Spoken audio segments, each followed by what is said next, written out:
Caubian Island sa Lapu-Lapu City nanginhanglan og intervention sa nagkanlaing mga ahensya sa gobyerno aron kapungan ang nasinating erosion matud sa pangulo sa DRRMO.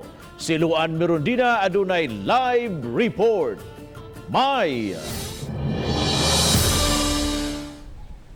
Bob, gitataw sa pangu sa DRRMO Lapu-Lapu City nga sa pagkakaroon wala pay gihimong pagtuon sa kahimtang sa Caubian Island apan base sa ilahang nakita may mga timailhan na nga kini naapektuhan sa climate change. Naabtan sa RTV Balitang Bisda ang mga sakop sa Lapu-Lapu City DRRMO nga nangandam na usab sa ilang mga kagamitan. Karong adlaw, mubalik na usab sila sa Caubian Island aron paghatod og dugang hinabang human magkuwang ang dala nilang supply kagahapon. Matod ni Najel Banyasya, nagahin sila og moabot sa 1,000 ka mga boxes nga may sulod nga mga relief goods alang sa tanang mga residente sa Caubian Island. Giangko ni Banyasya nga wa nila ma-anticipate daan ang pag-stock og supply sa pagkaon alang sa mga residente sa mga gagmayng isla sama sa Caubian. Kailangan proactive preposition, sayop lang mi. Naabta lang mi sa kuan ba, ang among schedule karon pa unta.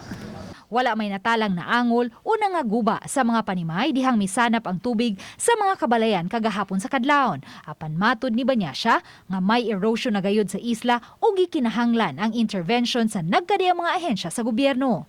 Initially, wa pa ni study sa amo lang kitang diretso nga mga panghuna-huna isubutangan natong kanang mga tetrapod, no, diyan mo nag-jackstone ba to protect the island sa kanang mga dagkong bawod, no? Isa na kuan pero importante diha is there will be a study na pagabuhaton.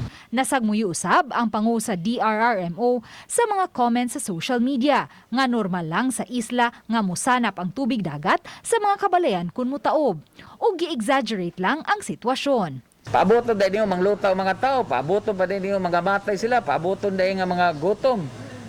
Dili na mong panggobyerno. Panggobyerno proactive. Amo admit magani ko na sayop mi.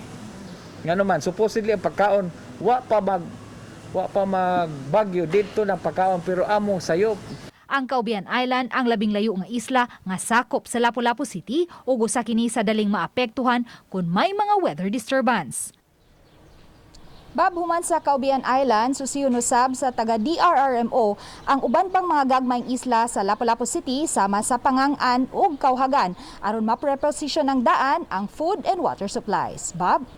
Dahil salamat Luan Mirundina sa imong live report.